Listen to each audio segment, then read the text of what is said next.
பயிர்களில் நிறைய புரதம் இருக்குது. பாசிப்பயிறு, வெள்ளை கொண்டக்கடலை, சிவப்பு கொண்டக்கடலை, ரஜ்மா கடலை, இது மாதிரி பொட்டுக்கடலை, இது மாதிரி பயிர்கள் நிறைய எடுத்துக்கணும். முந்திரி பருப்பு, பாதாம் பருப்புன்னு ரொம்ப விலை உயர்மான கடலை தான் வேணும்னு அவசியம் இல்லை, பயிர்கள் தான் வேணும்னு அவசியம் இல்லை.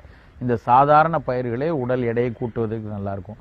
வெண்பொங்கலும் இட்லியும் கூட மிகச்சிறப்பான அளவில் உடல் எடையை கூட்டுவதற்கு உதவி செய்கிற ரொம்ப எளிய உணவுகள். அந்த உணவுகள் எடுத்துக்கொள்ளலாம். நல்ல சிவப்பரிசி அவலும் கொஞ்சம் நல்லா முளைகட்டின பாசிப்பயிரும் அதை தேங்காய் திருவலோடு சேர்த்து எடுத்துக்கிட்டோம் அப்படின்னா அது நல்ல ஒரு இள வயதில் மெலிந்து இருக்கக்கூடியவர்களுக்கு உடல் எடையை கூட்டுவதற்கு ரொம்ப உதவியாக இருக்கும். வயது குழந்தை ரொம்ப 7 கிலோ தான் இருக்குது, 8.5 கிலோ தான் இருக்குது அப்படின்னு இருக்காங்கன்னா நேந்திரம் பழம், அந்த நேந்திரம் பழத்தை நல்ல கனிவாக இருக்கக்கூடிய நேந்திரம் பழத்தை சின்ன சின்னதாக கட் பண்ணி அழகாக கொஞ்சம் போல் தேன் விட்டு ஏலக்காய் தூள் போட்டு அவங்களுக்கு அந்த மாலை நேரத்தில் சும்மா ஒரு 10 துண்டு போல் தினசரி எடுத்துக்கொண்டே வந்தாங்கன்னா அதுலேயும் அந்த உடல் எடை கூடும்.